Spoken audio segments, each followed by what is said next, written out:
Baik, tema kita adalah temukan penyebabnya. Kakak-kakak yang dirahmati Allah, yang disayangi semuanya, yang berasal dari semua provinsi. Luar biasa sekali Allah pertemukan kita dalam silaturahmi di forum WA ini, WA Hijrah Ekstrim.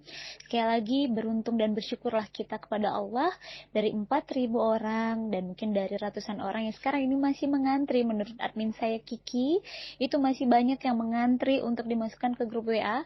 Bahkan mereka berkata, Mbak, ini kan masih grup WA itu kan bisa 200-an, kenapa nggak ditambahin aja?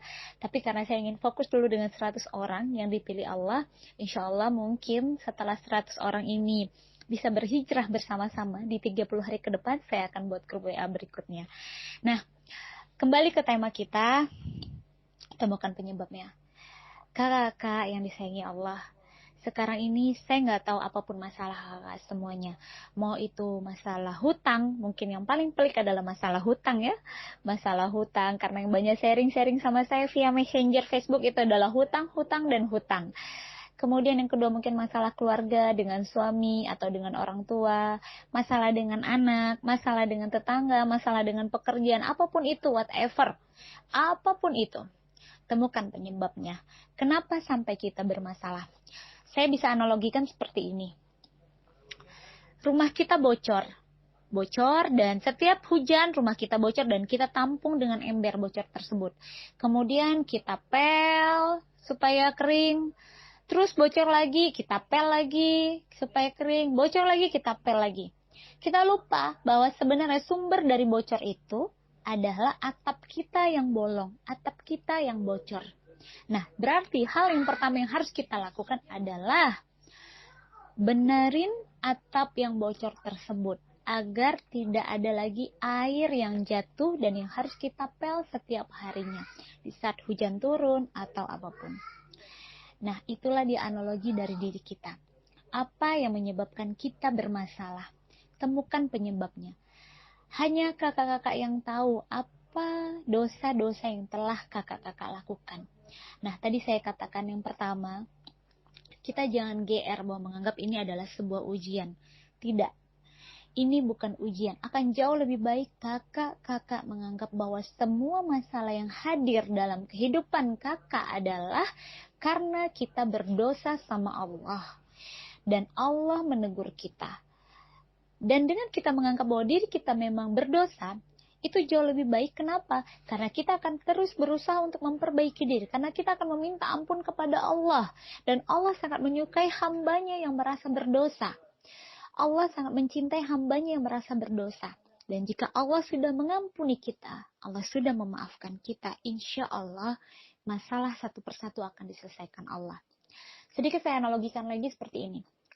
Bagi kakak-kakak yang sudah punya anak misalnya, nah kemudian anaknya punya salah nih, misalnya bandel atau apapun, kita kesel dong, kita marah sekali. Nah kemudian si anak datang minta maaf, bunda maaf ya tadi abang salah, abang minta maaf ya bunda, abang janji nggak buat lagi. Bener ya, janji ya nggak buat lagi. Iya bunda, abang janji nggak buat lagi. Kalau buat lagi hukumannya apa? Kalau buat lagi abang boleh dihukum, terserah bunda mau hukum apa. Dan akhirnya kita memaafkan si anak. Nah, dan pada saat si anak misalnya, bunda boleh nggak abang minta dibeliin es krim. Nah akhirnya dengan senang hati, bahkan tanpa diminta pun mungkin si bunda ini akan membelikan sesuatu buat anaknya. Itu kita, seorang bunda yang diciptakan oleh Allah. Apalagi cintanya Allah terhadap kita melebihi cinta kita terhadap anak kita. Iya, karena Allah memberikan apa yang tidak kita minta. Pernah kita meminta diberikan mata? Pernahkah kakak-kakak terus berdoa untuk minta diberikan nafas setiap hari dalam sholat? Pernahkah kakak-kakak berdoa setiap hari minta diberikan detak jantung? Padahal saya baru dengar tadi siang, bukan baru dengar, tapi ada teman saya datang ke rumah bahwa suaminya mau operasi jantung bypass. Sudah dipasang 4 ring setahun yang lalu dan biaya satu ring itu 50 juta, 4 ring 200 juta. Nah kemudian ternyata masih bocor, klepnya bocor dan harus operasi lagi 300 juta 2 hari lagi. Karena kalau tidak suka pingsan tiba-tiba. Kakak bisa bayangkan nggak kalau seandainya itu terjadi pada kita? Dan kita pernah tidak mensyukuri tentang jantung itu yang berdetak terus dan dalam keadaan sehat? Yang pasti, dosa kita yang pertama adalah karena kita kufur nikmat. Kita selama ini kufur nikmat. Kita lupa banyak sekali nikmat yang dikasih Allah terhadap kita. Nah, jadi kakak semuanya temukan sumber masalahnya. Kenapa sampai kita berdosa. Dan mungkin kakak bisa buka Quran kembali di surah 4 ayat 79, surah An-Nisa. Di sini artinya kembali saya bacakan. Allah berkata, kebaikan atau kebajikan apapun yang kamu peroleh adalah dari sisi Allah. Dan keburukan apapun yang menimpamu, itu dari kesalahan dirimu sendiri. Nah, jadi kita tahu kan, bahwa kalau keburukan yang terjadi sama kita sekarang ini, itu karena kesalahan kita kakak. Dan kalau itu kebaikan, itu karena kita, karena Allah mencintai kita. Jadi yang perlu kakak pahami, bahwa sekarang yang terjadi sama kakak semuanya itu karena keburukan-keburukan yang kita lakukan selama ini. Namun ada yang ngomong sama saya, aduh kak, saya udah gak tahan lagi, kapan ya Allah angkat masalah ini, kok rasanya gimana, selalu itu yang dikatakan oleh teman-teman semua yang curhat kepada saya. Sampai akhirnya saya bilang seperti ini, kak, saya tanya nih, kakak punya masalah apa? Saya punya hutang sekian puluh juta. Baik, sekarang saya tanya sama kakak, karena dulu itulah yang dikatakan oleh ustadz saya kepada saya pada saat saya punya hutang 1,8 miliar. Ustadz saya bilang begini, Mirah, sekarang kamu punya hutang berapa? 1,8 miliar. Ustadz, baik, sekarang saya tanya, Allah kasih kamu besok 1,8 miliar. Allah selesaikan semua hutangmu. Namun Allah ambil penglihatanmu, atau Allah ambil kesehatan anak-anakmu. Kamu siap? Apa Allah ambil kesetiaan suamimu? Kamu siap ditukar dengan 1,8 miliar? No, Ustaz, saya tidak siap. Dan saya tidak akan pernah mampu. Bersabarlah kalau begitu. Insya Allah, teruslah berikhtiar, berprasangka baik kepada Allah. Allah pasti akan selesaikan itu semua. Tugasmu adalah meminta ampun kepada Allah. Naikkan bendera putih, nyerah. Bertobatlah. Dan berazamlah kepada Allah. Itu yang perlu kamu lakukan. Biarlah itu Allah yang menyelesaikan. Tapi saya nggak tahu Ustaz, ini nanti ada orang yang nagih, ada orang yang begini, ada orang yang marah-marah, ada yang orang begini. Ya itu risiko dari sebuah kesalahan. Dan percayalah bahwa hukuman Allah itu jauh lebih sakit daripada manusia. Dan saya pernah berada dalam kondisi terberat, yaitu berada dalam penjara. Pada saat berada dalam penjara saya tidak marah pada siapapun kakak-kakak. Mungkin bagi kakak-kakak yang sudah baca buku saya, silahkan kakak baca. Ada di situ saya kata bahwa saya tidak marah pada siapapun. Karena sebenarnya sayalah yang bersalah dan berdosa. Saya ingat dosa-dosa masa lalu saya. Saya yang berdosa pada orang tua. Saya yang berdosa pada teman-teman, saya yang pernah berbohong, saya yang pernah menipu, saya yang mungkin pernah berzina, zina kecil, ya mungkin pacar-pacarnya termasuk zina. Saya juga yang mungkin, banyak sekali, saya nggak bisa tahu lagi. Kalau saya boleh hitung dosa saya luar biasa sekali. Mungkin saya merasa bahwa dosa saya jauh lebih besar daripada dosa-dosa kakak-kakak semuanya. Maka kondisi saya jauh lebih pahit. Saya pernah di penjara, kakak-kakak semuanya tidak pernah di penjara toh. Berarti saya yang jauh lebih banyak berdosa. Makanya Allah hukum saya seberat itu. Tapi saya tetap berusaha untuk berprasangka baik kepada Allah. Nah, kalau boleh sedikit kita ambil analogi dari konversi dosa seperti ini. Saya waktu itu, saya yang pernah berzina, saya yang pernah menipu, saya yang pernah berbohong, berdosa pada orang tua, Allah tidak balas dalam detik itu juga. Tapi Allah balas beberapa tahun kemudian, dan akhirnya itulah balasannya kepada saya.